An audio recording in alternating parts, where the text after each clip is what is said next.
మాఘ పురాణము 29వ అధ్యాయము. మృగశృంగుని కథ. వశిష్ఠ మహర్షి దిలీపునితో ఇట్లనెను. దిలీప మహారాజా వినుము. పూర్వము కృష్ణుడని పేరుగల బ్రాహ్మణుడు కలడు. అతడు కర్దమముని కుమార్తెను వివాహమాడెను. వారికొక కుమారుడు కలిగెను. ఆ కుమారుడు విద్యావంతుడై దేశాటనము చేయదలిచి తల్లిదండ్రుల అనుమతి పొంది బయలుదేరెను. మాఘమాసము ప్రారంభము అగు నాటికి అతను కావేరి తీరమును చేరెను. మాఘమాసమంతయు కావేరి నదిలో స్నానము చేయవలనని తలిచెను. అతడచట కావేరి నదిలో ప్రతి దినము స్నానము చేయుచు 3 సంవత్సరములు ఉండెను. శ్రీమన్నారాయణుని దయను పొందుటకై స్నానము చేయవలయునని సంకల్పము కలిగెను. అతడు శ్రీమన్నారాయణుని ఉద్దేశించి తపము చేయనారంభించెను. కృష్ణుని పుత్రుడగుటచే కౌత్సుడై తపమాచరించుచుండగా లేలు కొమ్ములతో రాపిడి పెట్టినను కదలకపోవుటచే వానికి మృగశృంగుడు అని పేరు వచ్చెను. వాని తపమునకు మెచ్చి శ్రీమన్నారాయణమూర్తి వానికి ప్రత్యక్షమయ్యెను. మృగశృంగుడు శ్రీహరిని చూచి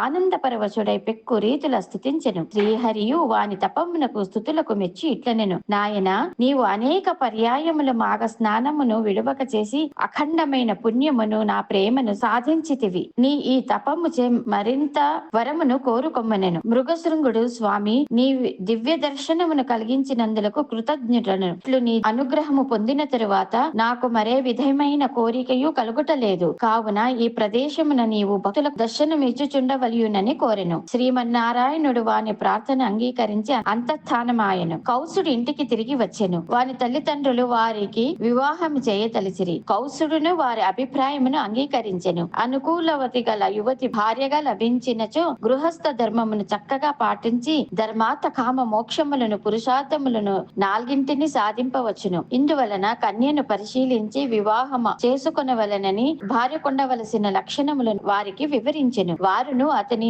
ఆలోచనకు మెచ్చిరి. భోగాపురమున సదాచారుడను ఉత్తమ బ్రాహ్మణుడు నివసించుచుండెను. వానికి ఒక కుమార్తె కలదు. ఆమె పేరు సుశీల. ఆమె పేరుకు తగిన ఉత్తమురాలు, గుణవంతురాలు. కౌసుడు ఆమెను వివాహము చేసుకొనవలని తలచెను. సుశీల ఒకనాడు తన 2 స్నేహితురాండ్రతో కలిసి నదీ స్నానమునకు బయలుదేరెను. ఆ సమయమున మదించిన అడవి ఏనుగు ఒకటి తరిమెను. అప్పుడు సుశీల ఆమె మిత్రురాండ్రును బెదిరిపోవచ్చు గట్టులేని బారునూతిలో పడి మరణించిరి. కౌసుడు వారి మరణ వార్తను విని దుఃఖించెను. చనిపోయిన ముగ్గురిని బ్రతికింపవలయని నిశ్చయించుకొనెను. వారి తల్లిదండ్రులకు ఆ శరీరమును రక్షింపమని చెప్పెను. సమీపమున ఉన్న నదీ స్నానము చేసి ధ్యానమగ్నుడై ఉండెను. మదించిన ఆ ఏనుగు వానికి ఎదురుగా నిలిచి వానిని కొంతసేపు చూచెను. తటాలున వాని ఎదుట తల వంచి తొండముతో తన మీదకి ఎక్కించుకొనెను. కౌసుడును శ్రీమన్నారాయణుని స్మరించుచు దానిపై నీటిని చిమ్కిరించెను. 2 చేతులతో దానిని స్పృశించెను. వెంటనే ఆ ఏనుగు తన రూపము విడిచి దివ్య రూపమును పొందెను. శాప విమోచనము కలిగి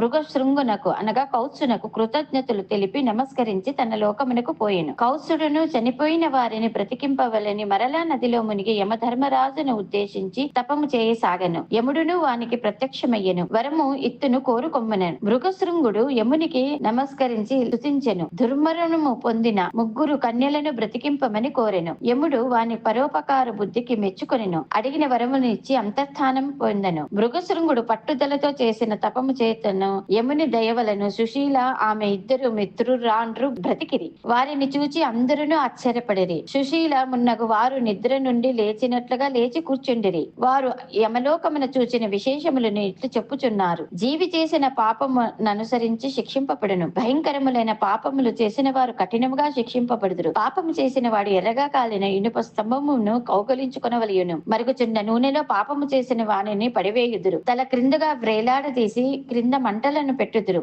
ఎర్రగా కాల్చిన వానిచో వాని తలను వాతలు పెట్టుదురు. భయంకరములైన సర్పాదులున్న చోట పడివేయుదురు అని వారు వివరించిరి. వారు చెప్పిన మాటలను మిగిలిన వారందరూ భయపడిరి. అప్పుడు సుశీల మున్నగు వారు భయపడకూడదు. మాఘమాస స్నానము చేసి ఇష్ట దైవమును పూజించి యథాశక్తి దానము జపము మున్నగు వాణ్ణి చేయుట యొక్కటే సర్వ సులభమైన ఉపాయము. మాఘ స్నానము వలన చేసిన పాపములు నశించి పుణ్యములు కలిగి జీవులు శుభాలభము పొందవచ్చును అని మిగిలిన వారికి ధైర్యము చెప్పిరి. ఇట్లు పలుకుచున్న వశిష్ఠ మహర్షిని దిలీపుడు, గురువర్య, భూలోకమునకు యమలోకమునకు గల దూరం ఎంత? చనిపోయిన వారు మరలా బ్రతుకుటకు వీలగునా అని ప్రశ్నించెను. అప్పుడు వశిష్ఠ మహర్షి, నాయన, భక్తికి పుణ్యమునకు సాధ్యము కానిది లేదు. పుణ్యమును కలిగించు మాఘ స్నానమును సుశీల మున్నగు వారు అనేక మార్లు చేయుట వలన వారు సంపాదించిన పుణ్యము కౌసుడు చేసిన తప ప్రభావము వారిని ఈ విధముగా కాపాడనని సమాధానము చెప్పి, నాయన, ఇదే మరి ఒక విషయము కలదు వినుము. పుష్కరుడును జ్ఞానవంతుడు ఒకడు కలడు.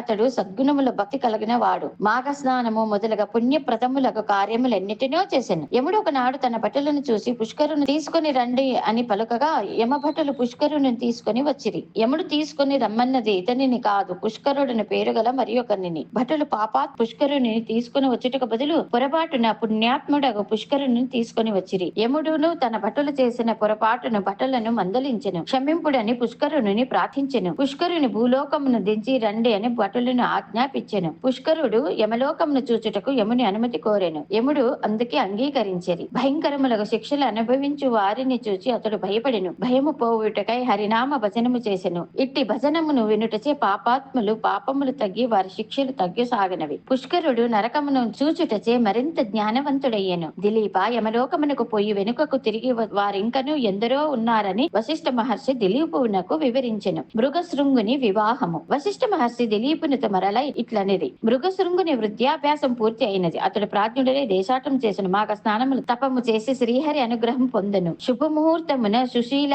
మృగశృంగులకు వివాహము మహావైభవముగా జరుప నిశ్చయించబడినది. సుశీల స్నేహితురాండ్రిద్దరును మృగశృంగుని చేరి తమ ఇద్దరిని కూడా ఆ ముహూర్తముననే వివాహము చేసుకొనవలసినదని కోరిరి. మృగశృంగుడు అందుకు అంగీకరింపలేదు. వారు పురుషుడు ఎక్కువ మంది యువతులను పెండ్లాడుట శాస్త్ర విరుద్ధము, ధర్మ విరుద్ధము కాదు. దశరథునకు భార్యలు 3 లేరా? శ్రీకృష్ణునకు 8 మంది పట్టపురాణులు లేరా? ఆది దేవుడైన పరమేశ్వరునికి గౌరీ గంగ 2 ఉన్నారు కదా, వారికి లేని అభ్యంతరం మీకెందులకు అని వాదించిరి. ప్రాణదానము చేసిన వానికి భార్యలమై కృతజ్ఞతలు చూపు అవకాశం ఇమ్మని నిర్బంధపరిచిరి. పెద్దలను వారి అభిప్రాయమును బలపరిచిరి. చివరకు మృగశృంగుడు సుశీలతో పాటు వారిద్దరినీ వివాహమాడెను. కథను వినుచున్న దిలీపుడు మహర్షి వివాహ వివరింపుడమని కోరెను. అప్పుడు వశిష్ఠుడు బ్రాహ్మణ కన్యను అలంకరింపచేసి వరునికి చేయు వివాహము బ్రాహ్మ వివాహము. యజ్ఞము చేయునప్పుడు యజమానికి యజ్ఞ సమయమున భార్యగా ఉండుటకై కన్యనిచ్చి చేయు వివాహము దైవ వివాహము. పెండ్లి కుమారుని నుండి గోవులను తీసుకొని కన్య ఇచ్చి చేయు వివాహము ఆర్ష వివాహం. అందరు ధర్మం కొరకు కలిసి ఉండుడని చేయు వివాహము ప్రాజాపత్య వివాహము అని పేరు. ధనమును తీసుకొని కన్యను ఇచ్చి చేయు వివాహము అసురమని పేరు. ఒకరినొకరు ప్రేమించుకొని తమంత తాముగా చేసుకునే వివాహము గాంధర్వ వివాహం అని అందరు. బలవంతముగా కన్యని ఎత్తుకొని పోయి చేసుకునే వివాహము రాక్షస వివాహము. మోసగించి చేసుకునే వివాహము పైశాచికము అని వశిష్ఠుడు దిలీపునకు చెప్పెను. గృహస్థ ధర్మములకు పతివ్రత లక్షణములను దిలీపుడు కోరగా వానిని కూడా ఇలా వివరించెను. దిలీపుడు కోరగా వశిష్ఠుడు మరలా ఇట్లు కథను కొనసాగించెను. మృగశృంగుడు 3 భార్యలతో కలిసి సుఖముగా ఉండెను. గృహస్థుని ధర్మములను పాటించుచు ధర్మమును తప్పక అందరి మన్నలను పొందెను. మృగశృంగుడు సుశీల యందు ఒక పుత్రుడు కలిగెను. ఉత్తమ లక్షణములు కల వానికి మృకండు అని పేరు పెట్టిరి. మృకండును బంధువులకు ఆనందము కలిగించుచు సద్గుణశాలియే పెరుగుచుండెను. మృగశృంగుడు మృకండునకు ఉపనయనము కావించి గురుకులమునకు పంపెను. మృకండును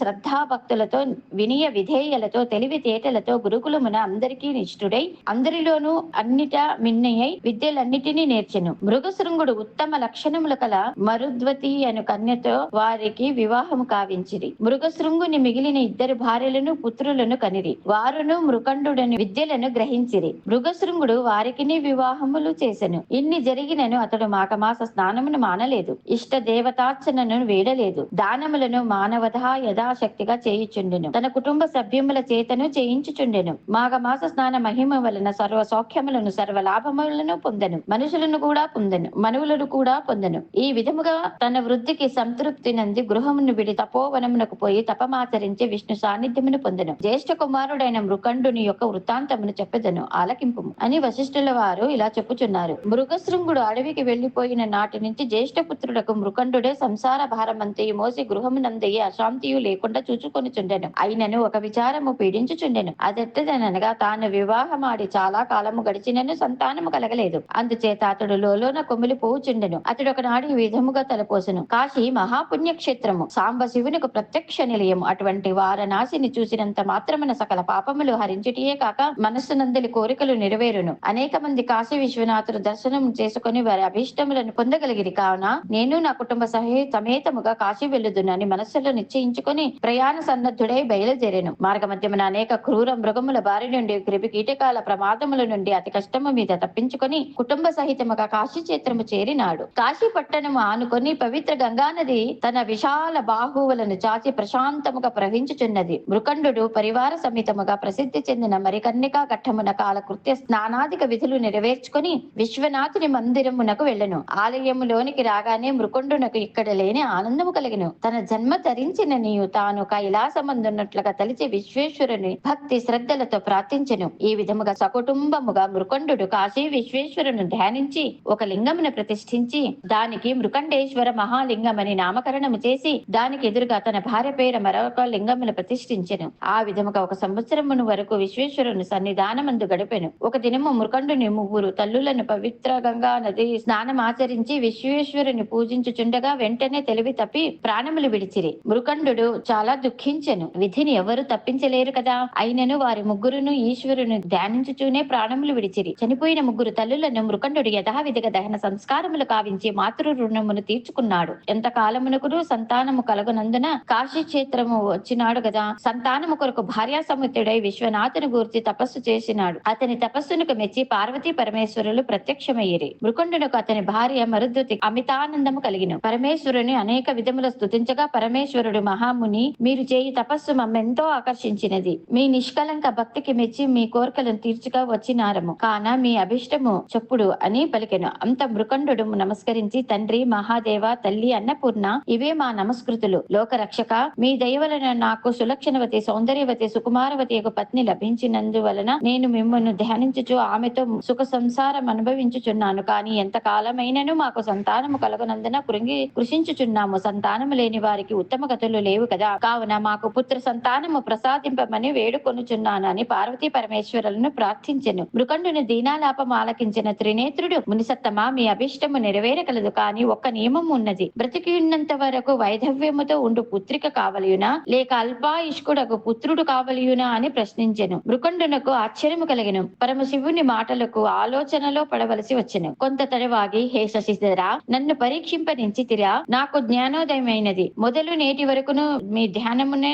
తలుపుచు సేవించుచున్న నాకు ఏమి చెప్పవలియునో తోచకున్నది. అయినను కలకాలము వైధవ్యముతో కృషించు పుత్రిక కన్నా అల్పాయుష్కుడకు పుత్ర రత్నముని ప్రసాదింపుమని పలికెను. అటులనే అగును కాక అని వరమిచ్చి త్రిశూలధారి పార్వతీ సమేతముగా అంతఃస్థానమయ్యెను. పరమేశ్వరానుగ్రహము వలన మృకండుని భార్యయగు మరుద్వతి ఒక శుభముహూర్తమున పుత్రుని కనెను. మృకండునకు పుత్ర సంతానము కలిగిన అనేక మంది ఋషి సత్తుముల ఆ బాలుని చూడవచ్చిరి. వ్యాస మహర్షి కూడా వచ్చి ఆ బిడ్డకు జాత కర్మ చేసి వెడలెను. ఓ దిలీప మహారాజా, పరమ పూజ్యుడగు ఋషి సత్తముడను యగు మృకండు పరమేశ్వరుని మెప్పించి వారి దయకు పాత్రుడై పుణ్యమును బడిసిన ఈ పుత్రుడే పరమ భాగవతోతముడగు మార్కండేయుడు. సర్వే జనా సుఖినో భవంతు.